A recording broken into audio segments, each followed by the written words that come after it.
सिया राम जय जय राम। सिया राम जय जय राम। जय श्री राम। चौपाई 169 बाल कांड रामचरितमानस। मैं आब सोई बेसुधरी पहचानू तब मोही, जब एकांत बोलाई सब कथा सुनावी तोही। देखिए, वह कपटी मुनि का वेश रखकर राजा प्रताप भानु को कहता है कि मैं वहां पर तुम्हारे राज्य में पुरोहित का वेश धरकर आऊंगा, तब एकांत में तुम्हें बुलाकर मैं सारी बात बताऊंगा, तो तब तुम्हें मुझे पहचान लेना। शयन कीन नृप आयसु मानी, आसन जाई बैठ छल ज्ञानी। श्रमित भूप निद्रा अति आई, सो किमि सोच अधिकाई। तब राजा ने आज्ञा मानकर शयन किया। राजा को लेटते ही नींद आ गई, क्योंकि राजा थका हारा था, किंतु वह छल कपटी सोच में पड़ा हुआ था। उसको नींद नहीं आ रही थी और वह आसन पर बैठ गया। काल केतु निश्चर ते आवा, जय सुकर होई नरपई बुलावा। परम मित्र तापस नरप केरा, जाने सो अति कपट घनेरा। उसी समय वहां पर वह काल केतु राक्षस आया, जो कि सुअर का वेश रखकर जिसने राजा को भटकाया था, और वह तपस्वी राजा का बड़ा मित्र था, और दोनों बहुत खूब छल प्रपंच करते थे। बोल सियावर रामचंद्र की जय। जय के सतगुरु अरुदस भाई, खल अति अजय देव दुखदाई। प्रथम मसई रूप समर सब मारे, विप्र संत सुर देखी दुखारे। उसके 100 पुत्र और भाई थे, वे बड़े ही दुष्ट, किसी से न जीते जाने वाले, देवताओं को दुख देने वाले थे। ब्राह्मणों, सेवा, संतों, देवताओं को दुखी देखकर राजा ने उन सबको पहले ही युद्ध में मार डाला था। तही छल पाचिल बेरु संभारा, तापस नर मिली मंत्र विचारा। जेहरी पूछे होई रचई उपाऊ, भावी बसने जानू कछुराऊ। उस दुष्ट ने पिछला बैर याद करके तपस्वी राजा से मिलकर सलाह मशवरा किया और षड्यंत्र रचाया। किस प्रकार शत्रु का नाश हो, वही उपाय रचा। भावी वर्ष राजा प्रताप भानु कुछ भी न समझ सका। बोल सियावर रामचंद्र की जय। जय श्री राम। चौपाई 170 बाल कांड।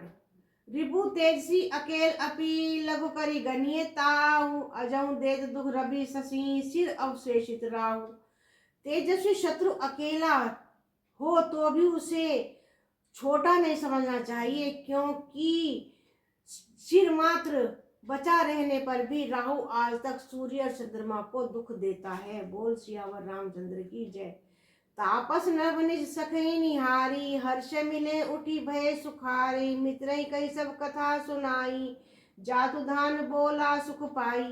तपस्वी राजा अपने मित्र को देख प्रसन्न हो उठकर मिला और बड़ा सुखी हुआ, और उसने मित्र की सारी बातें कही। उस समय राक्षस आनंदित होकर बोला, अब साध्यम रिपु सुनू नरेशा, जो तुम कीन मोर उपदेशा। परिहरि सोच रहूं तुम सोई, बिनु औषध व्याधि विधि खोई। हे राजन सुनो, जब तुमने मेरे कहने के अनुसार इतना काम कर दिया, तो जब मैंने शत्रु को काबू में कर ही लिया, अब तुम चिंता मत करो। विधाता ने बिना दवा के ही रोग को ठीक कर दिया।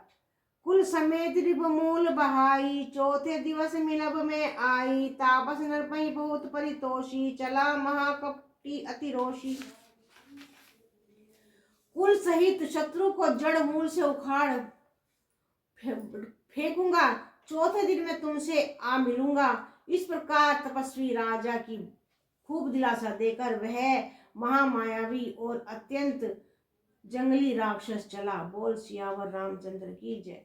भानु प्रताप ही बाज समेता, पहुंचा ऐसी छन माझ निकेला। नरपई चारि पही शयन कराई, हंस ग्रह बांधे सी बाजी बनाई। उसने प्रताप भानु राजा को घोड़े सहित क्षण भर में घर पहुंचा दिया। राजा को रानी के पास सुलाकर घोड़े को अच्छी तरह से घुड़साल में बांध दिया। बोल सियावर रामचंद्र की जय। मंगल भवनीय बिहारी। द्रवहु सो दशरथ अजर बिहारी। राम सिया राम जय जय राम, जय श्री राम। राम सिया राम जय जय राम। रामचरितमानस बालकांड चौपाई 171। देखिए उस छल कपटी जो सुअर का भेष बनकर राक्षस था, उसने छल से राजा को घोड़े सहित उसके महल में पहुंचा दिया और राजा को रानी के पास सुलाकर घोड़े को बांध दिया। राजा के उपरोहित हरि ले गऊ बहोरी, ले राकेश गिरी खोमहु माया करी मति भोरी। फिर वह राजा के पुरोहित को उठा ले गया और माया से उसकी बुद्धि को भ्रम में डालकर उसने पहाड़ की खो में ला रखा। आपो बिरची उपरोहित रूपा, परे जाई ते सज अनूपा। जागे नर अनभय बिहाता, देखी भवन अति अचरज माना। जब पुरोहित का रूप बनाकर उसकी सुंदर सेज पर जा लेटा, राजा सवेरा होने से पहले ही जागा और अपना घर देखकर उसने बड़ा ही आश्चर्य माना। मुनि महिमा मनु महु अनुमानी, उठे गई ते जानन रानी। कानन गौ बाजी चढ़ते ही, पुर नर नारी न जाने कोई। मन में मुनि की महिमा का अनुधान करके वह घोर में उठा, जिसमें रानी न जाग जाए। फिर उसी घोड़े पर चढ़कर वन को चला गया, नगर के किसी भी स्त्री पुरुष को नहीं जाना। बोल सियावर रामचंद्र की जय।